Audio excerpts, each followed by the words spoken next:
All right. We are back with another episode of Behind the Mask. Yep, we haven't been with you guys in a while, so I'm so excited to be back. Hope you guys have been doing fantastic, and I hope you've been keeping up with our other programs, which we've got a lot of them, on Third Strike Radio. We've got a very special guest for our show. We have got Kimberly Evans Ryans. She is a Houston-based actress who has appeared on film and television. She is currently the host of Build a Better Planet's Green and Woke show that's entering its 5th year. So without further ado, we are going to go ahead and bring Kimberly on in. So Kimberly, hello, how are ya? Hello, Tammy. How are you? I am good. It's such a pleasure to have you on, a fellow host of some of the Third Strike radio shows. Yes, it's very nice to be here. I'm glad I'm talking to you today. Absolutely. So let's get right into it. So I always inevitably like to find out where someone was born. Where did you start? Where did your origin start? And how did you end up in Houston? So where are you from, Kimberly? Are you originally from Houston? Yes, Tammy, I'm a native Houstonian. Proud to say that. There's not very many of us, things like everyone's migrating here. But yes, I'm a native Houstonian and proud of it. Well, you know, I have to say, I am in Austin now, and I've lived in Austin for a long time, but I did live in Houston for a while. I lived out by Rice University. Oh, awesome. I know that area very well. Yes, I'm in North Houston. That's where I reside. And yeah, my whole family is here. My entire family is in Houston, Texas, so that's a great thing. Very nice. Well, I love Houston, so yeah, it's a great place for sure. So, okay, so you were born and raised, and you still reside in Houston, and let's go way back. Now, when we're talking about musicians, because of course you and I have talked about this, I interview a lot of musicians, we're talking about, okay, when did somebody first know that they had an interest in music? You know, usually it's very young. It's kind of one of these things that you discover that you're interested in it or you're gifted in it. It's just something that you discover. So, and I think that kind of goes for people that are radio DJs too. I think it's just kind of in you. It's in your blood. I think you just kind of discover it. So when did you decide, because I know you do radio and TV, so, and a lot of people dive into both too. You know, there's the RTF degrees in many colleges and all that. When did you start to notice that you were interested in the kind of the radio and TV and film thing? Well, from very young, my parents had me in dance classes and acting classes, and I just had an interest in the arts, period. You know, I loved music throughout school. I was in bands. I played the flute, in marching bands, yeah. So I just love the arts. I love music. I love dance, and acting just came about. I guess I took drama when I was in high school, so that's where I got that bug. But, you know, life happens, and, you know, you get on with your education, and, of course, you need to major in something that's practical, like business. Right. You know, or that's what you're told, you know. So, but a gift or a love for the arts, you seem to always come back around to that aspect of it. So, yeah, then I got into acting a little more heavily after, you know, I had life, Yeah. worked in corporate America, and had a couple of kids, you know, I did all of that, and I was like, you know what, I still have this bug, I'm going to get back involved in it. So about, I guess 7 years ago, I decided, you know what, I'm going to get back into the acting thing. So I just went head first, and I just started getting a lot of extra roles, and then I got speaking roles, and it just escalated from there. So I've worked in projects all over the country, LA, Florida, Atlanta, Pittsburgh, you know, yeah. So I've just really been having a great time. And as far as the radio side of it, Build a Better Planet approached me and wanted to start a show, Green and Woke, and I love my show, and it's great. I love my interviews. I love the guests. I love talking about, you know, the conservation part of it. And it's just very interesting because, you know, we have independent music artists on there. There's my love of music right there, right? Right. And it's very important to spread the message. So I'm happy to do so.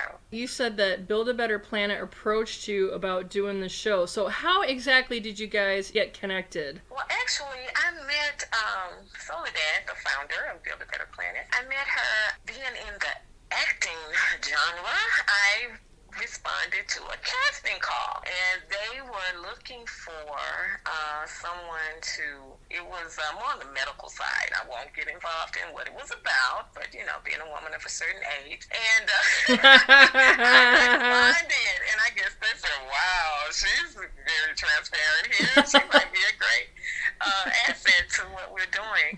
But yeah, that's how we got involved. Responded to a casting call for another project she was working on, and then when we met, it was instant click, and it just flowed. And she said, there's another project I have, and I was thinking about doing this show.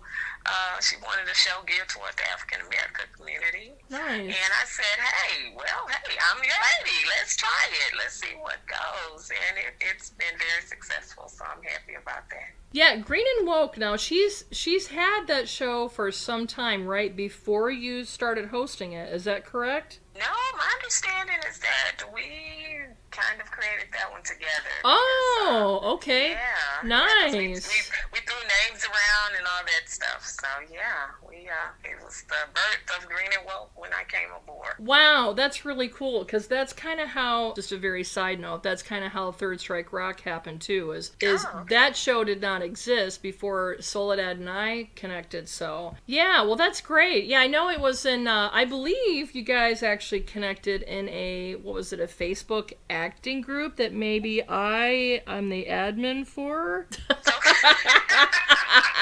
Possibly so. So I'll take a little bit of credit here. Okay, Terry. But I'm glad it came about. However, yeah. So that is wonderful. Really, really great. So I think it's great to connect with awesome people. I always say that, and you never know. I mean, you could think opposites attract, but when you have like-minded people, that's always great. And I mean, it makes the work environment even more enjoyable. Definitely. So I'm very interested in your family dynamic right now and what you got going on. You don't have to get too detailed, but share what you're comfortable sharing, just because, whenever we're talking about somebody that's successful in radio or film or music or whatever, there's always this hidden support system that doesn't get a lot of attention, and that is the behind the scenes support system. So who is your support system right now? Well, believe it or not, I'm not married anymore. I am divorced. But my family dynamic is actually my mother, myself, and my daughter. I also have a son, but he's an ex-Marine, and he's off on his own. So, yeah, we have 3-century household, and it's very beneficial for all of us. So, nice. Of course, my mother has the benefit of being around my teenager daughter, which keeps her young. My daughter has the benefit of the wisdom of my mother, and I, of course, am in between. And it just all gels for us. So we're having a good time and learning a lot about each other, enjoying each other, and living life. So that is just beautiful. I love it, love it, love it. And it's such an empowering dynamic for just women in general, because it really is. Yeah. I can say that, yes. I think it's really unfortunate when there's people that live in this box that they think that, well, you have to be married and have the white picket fence, and you have to have the house and the 9-to-5 Monday through Friday job. And I think, and this really leads into the premise of the show, as you and I talked about earlier. I think that with COVID and the pandemic over the past few years, it's really challenged, especially people that lived in that box. It's literally challenged everything they thought was secure. I think that what I've noticed is people that are entrepreneurial have had their own challenges, and we'll get into that in a minute, what you've been challenged with through this. But my point is, people that have lived in a box for so long with their homes and their jobs and all that and their careers, everything has been at stake. in a way that they've never seen before. So I really want to talk to you about, obviously, you're very entrepreneurial by what we just even shared just briefly just now. I really want to talk to you about, and you can start with whatever side of this you want to. I'll kind of let you flow with it. But the point of the show is, the biggest thing is to really share and find out for our listeners too, how has the pandemic affected you? And there's a couple different ways it would, a couple different areas especially. How did it affect you? Has it affected you and continues to? Whatever you want to share on a professional level and personally. Well, actually, let's start personally. We all had COVID. Oh. I actually had COVID in 2020. And that's when, I guess it was like the summer of 2020. It was more around June, July. And this is when, it was still fairly new. Right. They didn't have a lot of answers for you. Right. And basically it was kind of just wait it out type situation. But I tell you, it was not a very good experience. My daughter was asymptomatic, so she really stepped up. I'm so proud of her. She's a senior this year. But, she stepped up with the grocery shopping and cooking meals, because my mom and I were like flat on our backs. I mean, it was pretty bad. Not bad enough to go to the hospital, but just at home, just the recovery period was long and just it was a situation. But yeah, my daughter really stepped up, and I'm so proud of her for doing that. Yeah, she didn't have any symptoms. I mean, that's the young body, right? We were so thankful though that she was able to help us. Yes. And I think it really helped her grow a bit. Like, hey, look, when I have to, I can really step up and do what I need to do.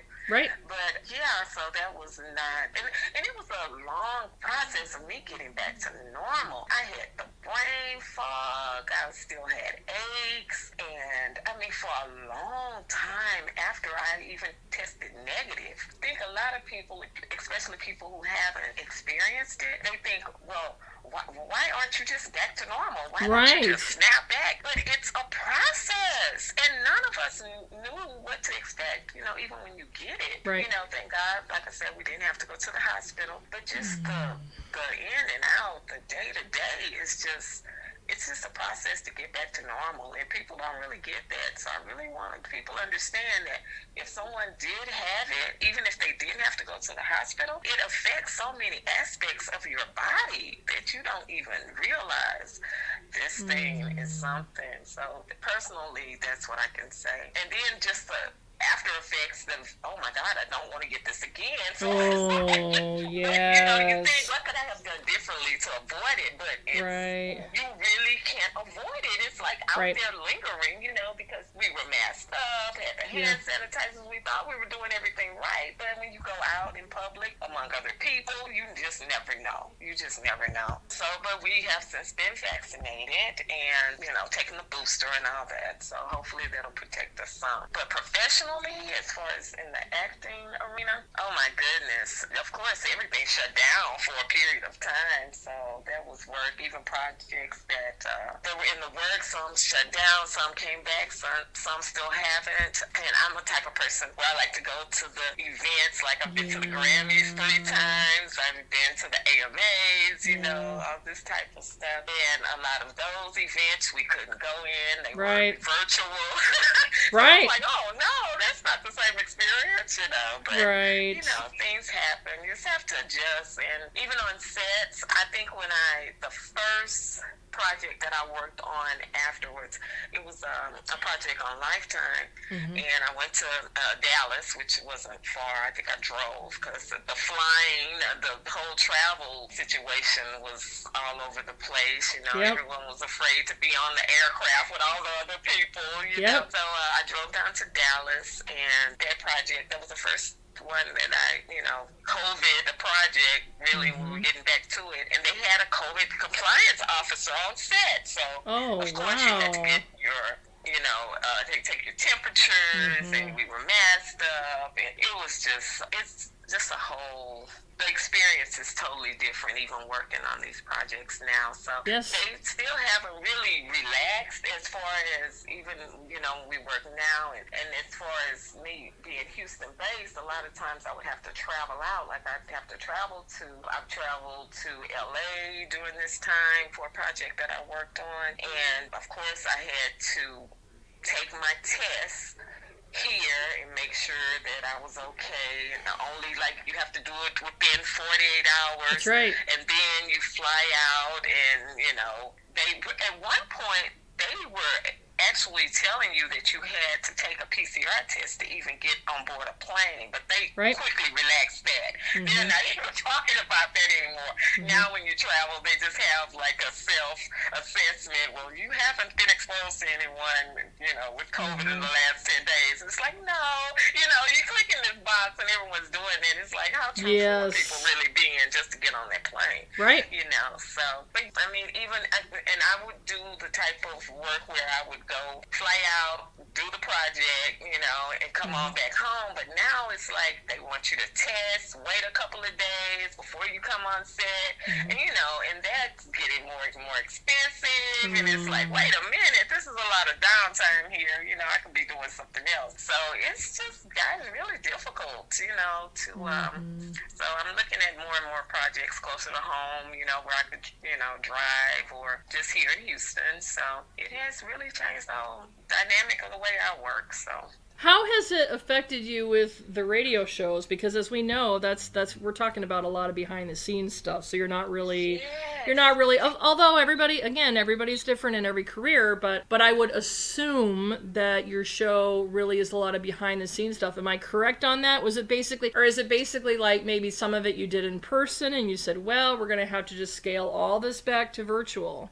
on the show? It has really affected coordinating schedules. I've had a couple of instances. Well, when I was out sick, I couldn't do it. I had to put it on hold because, I just physically, I just didn't have it in me just to even work that way. Right. But I've had guests that have to cancel because they were ill, and it's like maybe we're just talking, but it's an effort just to, right. It was, an effort just for me to sit up in the bed, at one point. So, I totally understand if someone doesn't really feel like doing it. We'll reschedule. So it's been, really trying. I mean, it hasn't been easy at all. So we don't know how long this is going to go, but hopefully, we are coming to the end of it soon, or at least something manageable where we can get to some sense of normalcy in our lives. Well, another thing, too, that I wanted to ask you is I know that some artists, musicians, or even DJs like myself, it's given them an opportunity to, they've been forced to kind of reassess how they do things, but through that, they've been able to be creative in a different way. Like, for example, with me, I had been wanting to do more radio programs for quite some time, and with having to just be safer and stay at home more, I got more time to do it. So, it was so by design and trying to be safer, I've been more productive with my radio program. So do you feel any of that in your life professionally right now? I can say maybe more so, like there are more Zoom meetings, Zoom auditions, like self-tape auditions. Okay. Like, hey, that gives you might not have to get on the plane and fly to LA to audition in person. I get more opportunities by just sitting in front of my computer and doing an audition at home. So, that's an advantage. I could say that definitely is an advantage. So, just on a very last note about this, which again, this is the focus of our show, is to find out how it affected you. I am probably gonna say that it's probably safe to say you've lost some people due to COVID over the past few years. Is that a correct assessment? Well, I can say that, when it first came about, a really, really good friend of mine passed away, and it was so sudden, and I don't know, in the back of my mind, it wasn't sad, but it's like, that could have possibly been to COVID because we didn't know what was going on, That's right. at first. It was like people were just getting sick, That's right. and then complaining about like flu-like symptoms, cold-like symptoms, and then they're gone, That's So right. that was really eye-opening. We've had some other family members that have passed away, but there could have been underlying conditions and COVID affected that. So it's so sad though, because there's just been so much loss. You just look on Facebook and people just are friends with or what have you, and you just see, oh, I've lost this person, I've lost that person. That is just, I can't remember a time, in like social media that we've seen so much loss like this. That really is hitting me. Like, it's like you just hear, even in, the news, like celebrities or whatever that really get the spotlight on when they're gone. It just seems like there's something looming over, the whole world. It's just a really, really sad time right now. So, and that's another thing. I think a lot of that is affecting people's mental health as well. Yes.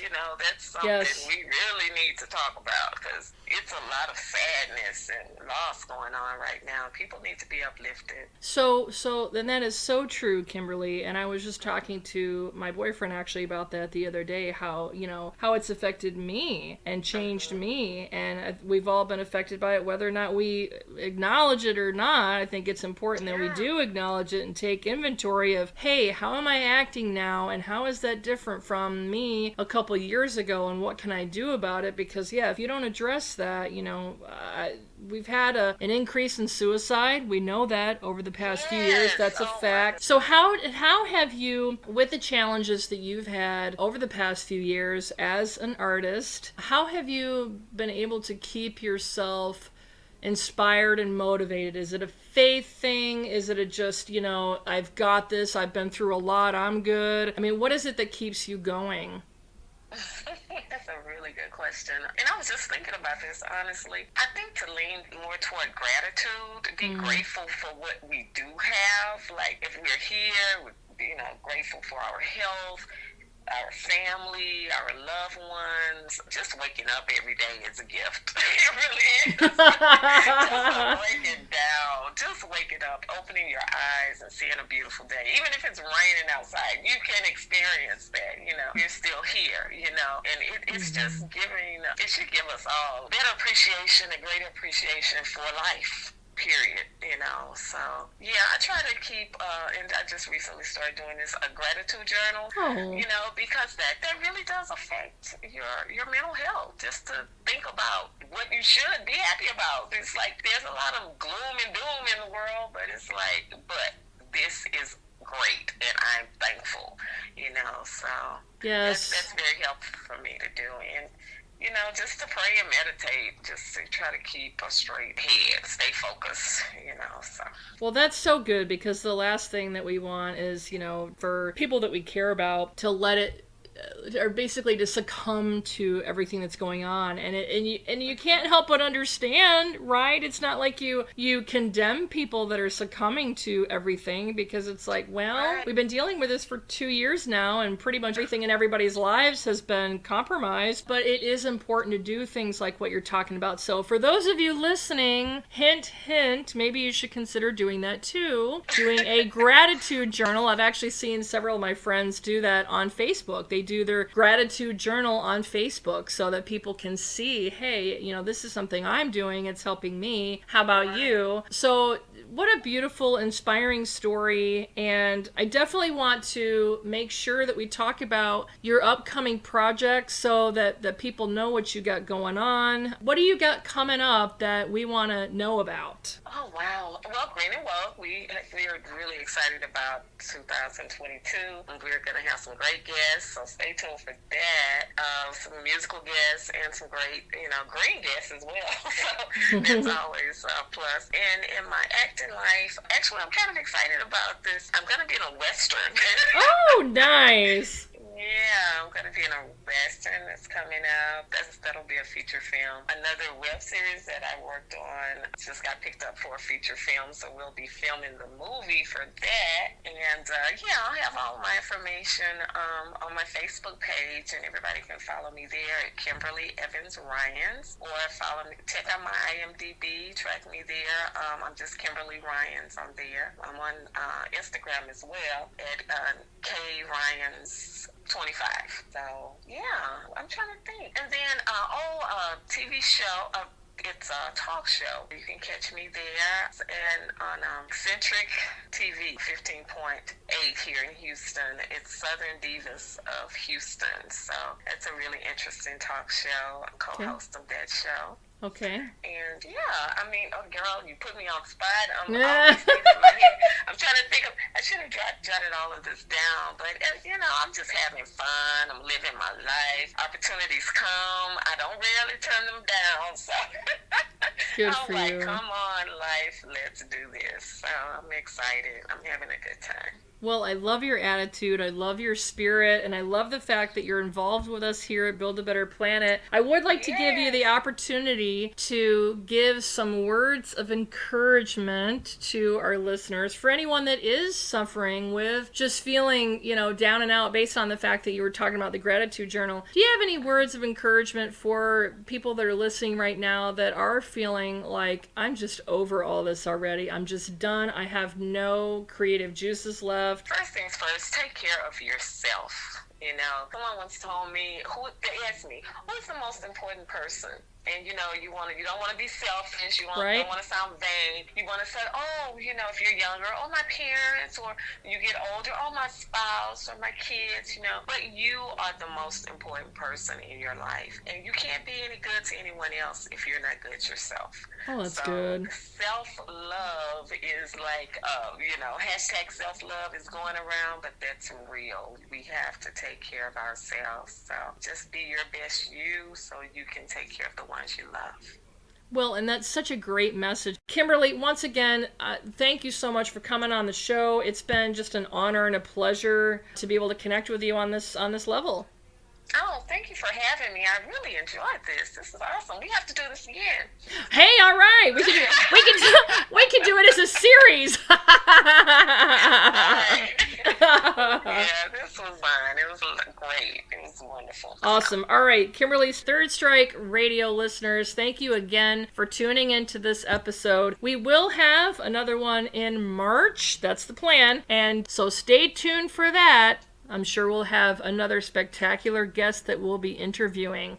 Thank you again for tuning in, and don't forget where you can find us. Go to Facebook and type in Behind the Mask. Also, you can on Facebook type in Third Strike Radio to follow both of those pages, Behind the Mask and Third Strike Radio. And last but not least, you can certainly always go to our website and or our YouTube pages, which the website is thirdstrikeradio.com. See all of our amazing programming, like what Kimberly was talking about her show. And on YouTube, type in Third Strike Radio. Thanks again for tuning in, and we'll see you next time.